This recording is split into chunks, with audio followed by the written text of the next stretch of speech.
Don't break down holiday road. Holiday road.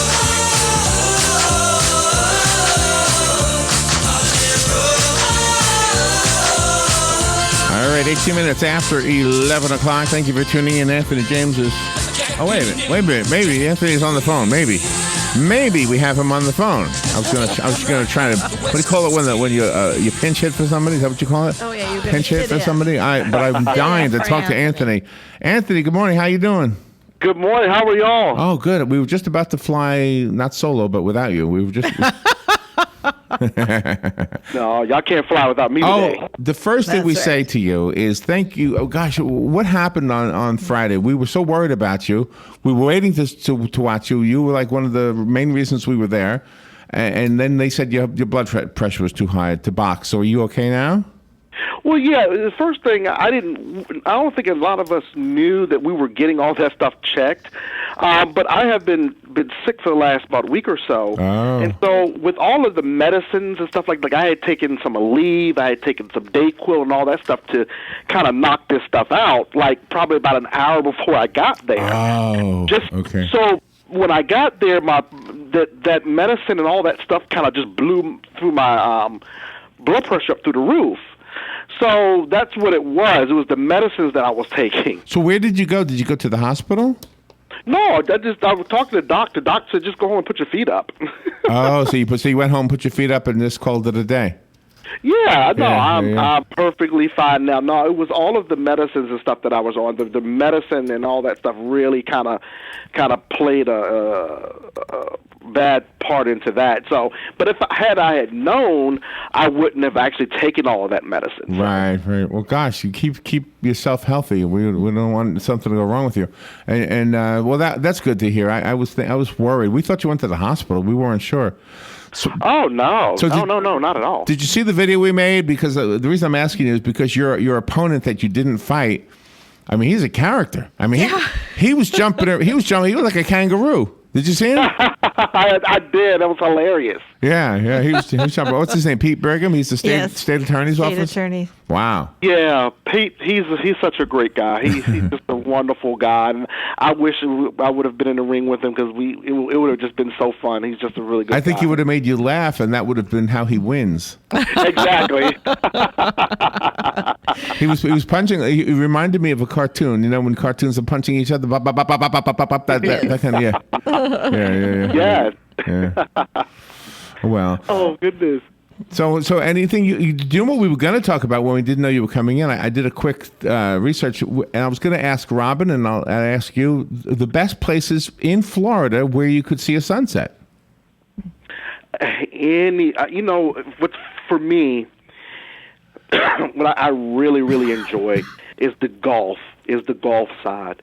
I mean, it's for a just sunset, something about it's just something about Sarasota and Longboat Key and down in that area when the sun sets over there, it's just gorgeous. I mean, it's just a different. It's kind of like feels like you're in a different world over there. Really, but because of the white sand and all that stuff like that. That for me is the best place for a sunset. I mean, even if you go to Tampa, but you just want to drive a little bit more south. Even if you want to just drive a little bit more south of Clearwater, that's where you can get some of the best, I believe, sunsets. Okay, so let me tell you the 5 that they recommend on this, and then maybe you can tell me which one has the best hotels, or maybe you've stayed in some of them. The 5 best places to see a sunset, this is according to visitflorida.com. St. George Island, Mexico Beach, Cedar Key, Yankeetown. Oh, there's more than 5 here. Naples, and Grassy Key. Oh, there's 6 of them. So, have you been to any of them? Cedar Key, yeah, I've been to Cedar Key. See, and I think a couple of those, Cedar Key and all that, Naples, all that's on the Gulf. Right. So that's what I was saying. The Gulf side is so beautiful. Plus, you're enough of the way out of any type of the city to where your sky is going to be a little bit more clear. Okay. Where's Mexico Beach? Do you know? Where's that? Mexico Beach. Is that up toward the Panhandle? Okay, let me click on it. Okay, the small coastal community of Mexico Beach 20 miles east of Panama City on the. Okay, yeah, it's up there on the Panhandle. Yeah, but the Panhandle then.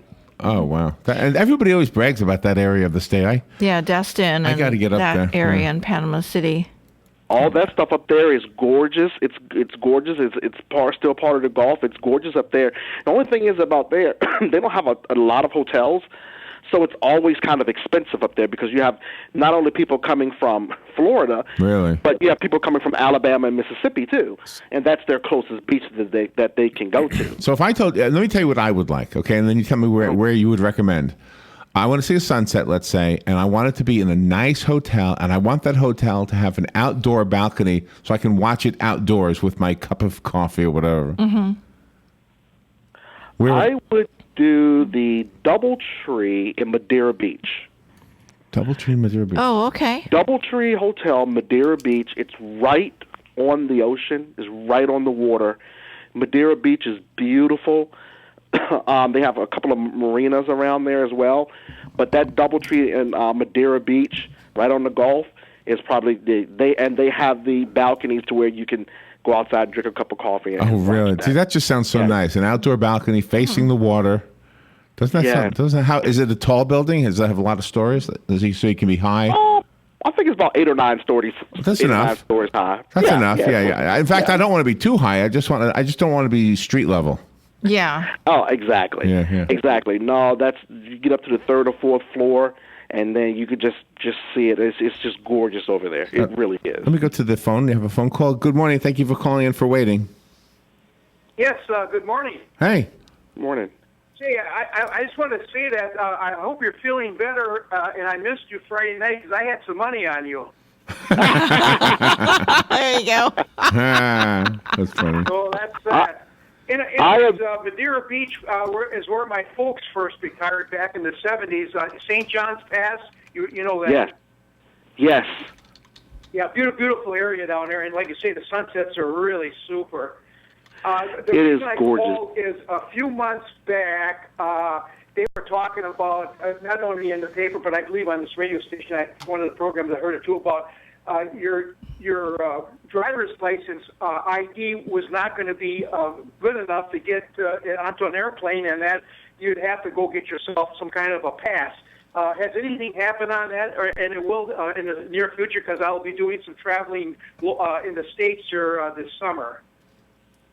Not that I know of. I just flew a couple of weeks ago when I had to go to Dallas, and right now the driver's license is just tough. I know that like my sister flies a lot, and my sister flies around for she's a national manager for ALS.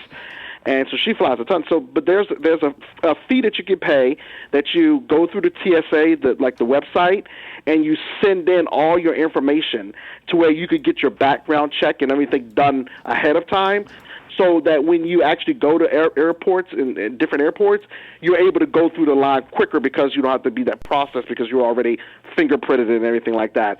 But as far as we're going to need more than just a driver license, I haven't heard anything yet. So are you going to get like a certificate saying that you've been approved for flight?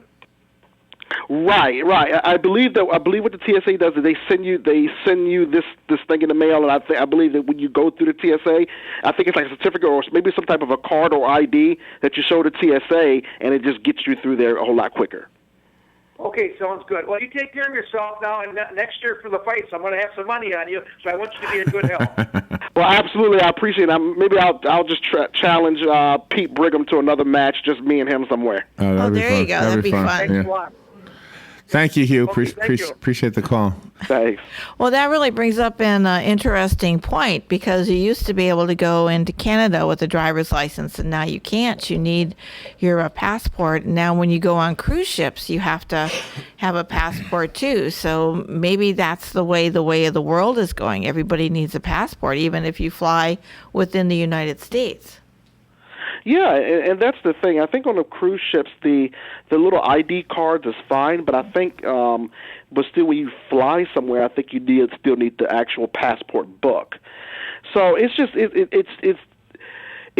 different now. It's a different world. Everybody has to be so careful now and it just never used to be like that. But everybody just wants to be so careful going into Canada, and I mean, if you drive through New York, I mean, you know, you're going to hit Canada, you know. So, right. you know, it's tough to be like, okay, well, you know, I got to turn it back around because I don't have a passport. Oh, and you've better be ready. Well, I went to Canada in 1998 with my son. He was 12 years old at the time, and we had our dog with us. So I did my homework before we left. And if you're taking a dog across the border, you've got to have like 3 pages of paperwork. So I had all my paperwork ready, right? So I get to the gate, and the guy sees the dog, and he says, "Do you have the papers for the dog?" And I gave him all the papers, and he looked at them, and we were okay.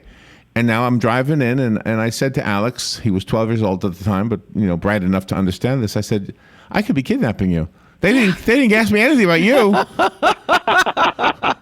They only want to know about the dog. That's right. That's right. They didn't want to know about the little boy in the car with me. Oh, Oh my goodness! Isn't that crazy? very crazy. Oh goodness, that's funny. Well, we're glad you're doing good, Anthony. We were worried about you, and get stay healthy. How's your cold now? Are you done with the cold? I'm better. I'm just a little bit more contagious. That's why I didn't want to come in and give y'all anything. But I will be there in the studio next week. All right, excellent. Nice. I think I got it. Robin hasn't got it yet. Joe has it. I think Patsy has it. Yeah. So Yeah. yeah, we're sharing. Oh, I understand. Thank you, Anthony. Thanks. See y'all later. All right, we'll be right back. Jack the Great. Take a ride on the West Coast here.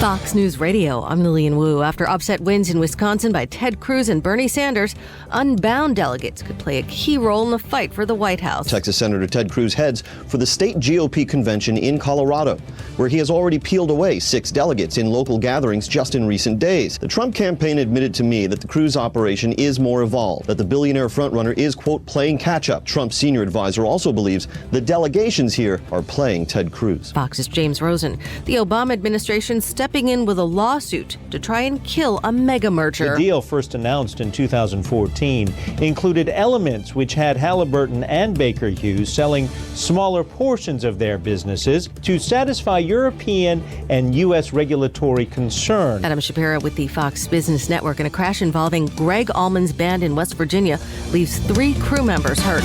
Fox News, we report, you decide.